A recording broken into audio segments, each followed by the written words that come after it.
Why, hello there. Welcome to Elden Ring Encyclopedia, where I go through every item in Elden Ring A through Z to get into the details of the story and lore of Elden Ring. Last time I talked about the Academy Scroll and getting into Rhea Lucaria. In this video, we are switching gears and discussing the item Acid Spraymist, and through it, the Depraved Perfumers and what makes them so rotten. Let's get into it. First, a little history. I'll be talking more about the other flavors of Perfumer in future videos, but you cannot properly discuss Depraved Perfumers and what sets them apart without understanding the history of the Perfumers and their role in the lands between. If you watch this video and want a more in-depth analysis of the Perfumers and their history, Hawkshaw has a video about the Perfumers that generally aligns with my interpretation and lays out a compelling tale. You can find it in the description below. But back to the history. The Perfumerhood tells us that in times past, the role of Perfumer was much respected, a blessed apothecary in the eyes of the many. The Perfumer robe expands upon this, saying that the thick front apron embroidered with a depiction of the Erd tree is proof of mastery of the apothecarial arts, and its weight symbolizes the onus of both pride and responsibility. The Perfumers were skilled apothecaries who practiced restorative arts with aromatics. They held high station in the capital city, evidenced by the Erd steel dagger they wield, a weapon carried by the Erd tree royalty according to its description. The perfume bottle tells us that the art of perfuming was once jealously guarded in the capital. The art of perfuming, with its ability to heal body and mind, was valuable enough to exclusively hold, and also potent enough that the Golden Order would want to keep the practice guarded. However, the Shattering War would affect everything and everyone, and the Perfumers were no exception. The Perfumerhood explains that after entering the battlefields of the Shattering, they traded their aromatics for poisons and explosives. Not only did perfuming change from an art of healing to an art of war, but as war spread across the lands between, so did the art of perfuming, and the perfume bottle tells us that the art became widely practiced throughout the lands between. Now we have the general history of perfumers as apothecarial healers and later battlefield commanders, but before we discuss how the depraved perfumers fit into all of this, we have to talk about the Omenkillers. This bluntly named group started with a famous perfumer named Rollo. Omenkiller Rollo's ashes state that Rollo imbibed a physic to rid himself of emotion, thus enabling him to enact his nightmarish labor, hunting the Omen. The Omenkiller robes tell us more about the Omenkillers, explaining that the robe's thick apron is worn in remembrance of Rollo, the progenitor of the Omenkillers and a perfumer of antiquity. We will talk about the Omenkillers more in future videos, but what we need to remember for now is that the Omenkillers slaughter Omen, people born with accursed blood who grow horns.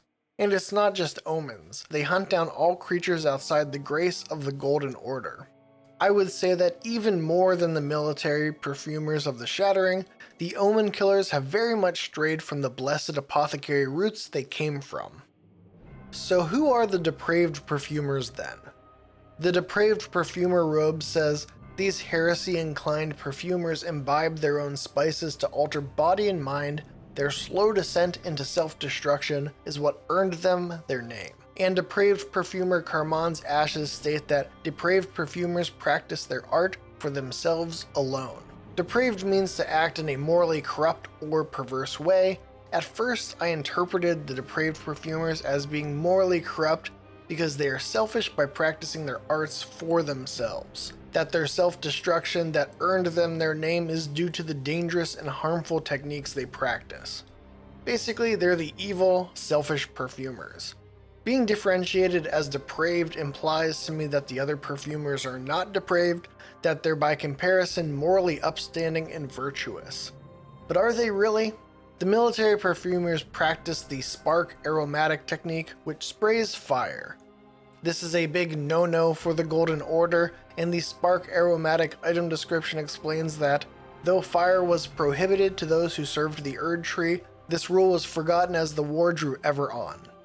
So even though they started practicing prohibited fire techniques in an order known to exile those who even saw visions of fire, they were not called depraved and they let it slide. The Omenkillers are genocidal butchers whose founder developed a physic to rid himself of emotions in order to do it, and yet these actions that I would certainly classify as immoral are not described as such. At this point, we should examine the self-destructive techniques of the Depraved Perfumers. Maybe they're so bad that it explains what makes them depraved in comparison. The cookbooks of the Depraved Perfumers state that they contain perilous techniques no ordinary physician would attempt. Acid Spraymist is one such technique, and it says, "Forbidden art of the Depraved Perfumers, craftable with a perfume bottle. Use FP to release an acidic mist from the user's mouth, damaging armaments and temporarily lowering attack power. Perfumed powder is held in the mouth to dissolve before being expelled. It was once a restorative art, or so it is said." Poison spray mist is described similarly, but instead poisons the enemy. They are both restorative arts repurposed to do harm, but that is no different really than the perfumers of the Shattering creating poisons and explosives. Another technique of the Depraved Perfumers is called Bloodboil Aromatic.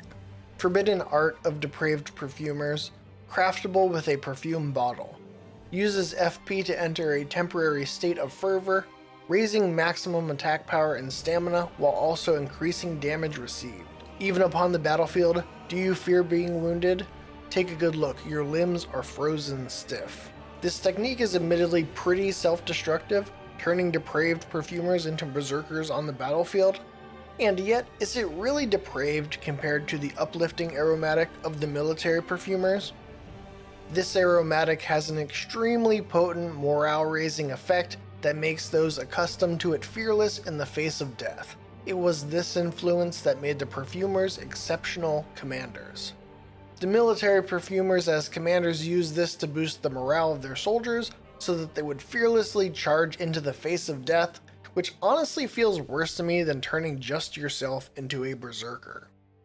The final depraved perfumer technique is Ironjar Aromatic, forbidden art of depraved perfumers, craftable with a perfume bottle, uses FP to temporarily turn body to steel, boosting poise, resistances, and damage negation at the expense of mobility and vulnerability to lightning. An art that requires fragments of hunted noble jars. Depraved perfumers are plainly in league with jar poachers. I won't argue that anyone who would consider harming Jar Baron or Alexander to turn into iron for a minute is not a monster, and the depraved perfumers being in league with jar poachers is not a good look. However, the Omenkiller's sole purpose is genocidal slaughter. So by my standards, all of these folks smell pretty depraved, but what makes these perfumers depraved according to the perspective of these item descriptions? I think it is less about the fact that they practice their art for themselves, and more about the fact that they don't practice the art of perfuming for the Golden Order. The military perfumers go to war for the Golden Order, and the Omenkillers genocide those rejected by the Golden Order. The depraved perfumers, however, are described as heresy inclined by their set, and I think that is putting it a little mildly. Their robe is different from that of the other perfumers, and the robe's item description explains that the embroidery on the apron is itself a curse upon the Erd tree. Are you really just heresy inclined when your symbol is a curse upon the holy symbol of the Golden Order? Seems more like a heresy motivated kind of situation. In either case, they are considered depraved from a pro-Golden Order perspective, which is present in these item descriptions. And according to this perspective, being morally corrupt and perverse pretty much begins and ends with if someone supports the Golden Order. In this light, the depraved perfumer robe stating that their slow descent into self-destruction is what earned them their name is moral self-destruction in a system where right is adhering to the Golden Order and wrong is not adhering to it. They won't follow the rules of the Golden Order, and they're even against it based on their choice of embroidery, and therefore they are depraved. I think this is reinforced by where we find the greatest concentration of them in the game, the Shaded Castle. The former ruler of this castle, with the very rhymey name Malay Murray, had a family history of being ill, and according to the Murray robe, it is little wonder that Murray would be so beguiled by the beautiful and fierce goddess who was born into rot. This is of course Melania, who in the Shattering is not on the side of the Golden Order and the Erd Tree, but on the side of Omenkiller and the Halid Tree. This secondary effect of this is that a love of rot also provides a place filled with key ingredients for many perfuming techniques, especially those of the Depraved Perfumers, such as the Miranda plant. You'd also think that although the perfumers rely on plants for their art, that their heresy-inclined nature would lead at least one of them to Rykard in the Volcano Manor, and you'd be right. We find Depraved Perfumer Carmaan's ashes sealed away in the Volcano Manor. Carmaan was a notably formidable perfumer whose strength rivaled that of heroes, and it is said that he was in search of a secret physic of revivification. Being supposedly unkillable, Rykard not only aligns with Carmaan's morals, but also his goals, and the Volcano Manor is a sensible place to explore revivification. So what happened to Carmaan? The spirit ashes imply that he never accomplished his goal. I think the answer is in his ashes. According to the description, his strength rivaled that of heroes. And as we learn from Tanith, if you follow this heroic path, one day the Lord will see you. The Lord's visits with our champions are always a spectacle. And according to Rykard's Rankard spell, the Lord granted heroes an audience, whereupon they were welcomed by the Maw of the Great Serpent, and within the serpent's bowels, they became the Lord's kin. It is likely that Carmaan, in his pursuit to create a physic of revivification, sought an audience with Rykard and met his end in Rykard's tummy. And there you have it, the story of the Depraved Perfumers and what made them so depraved in the eyes of the Golden Order.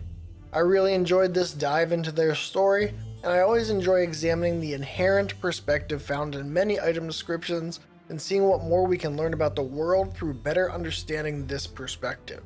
If you enjoyed this video, please give it a like, and if you want more Elden Ring story and lore content, then subscribe to the Lore Hunter. I also want to plug that I do have a Patreon, and one of the nice advantages of being a patron is that all patrons get access to a patron-only RSS feed where I upload audio versions of my videos. I know I listen to videos as often as I watch them, and if you do as well, then it might be nice to have them on your podcast player of choice. Thanks for watching.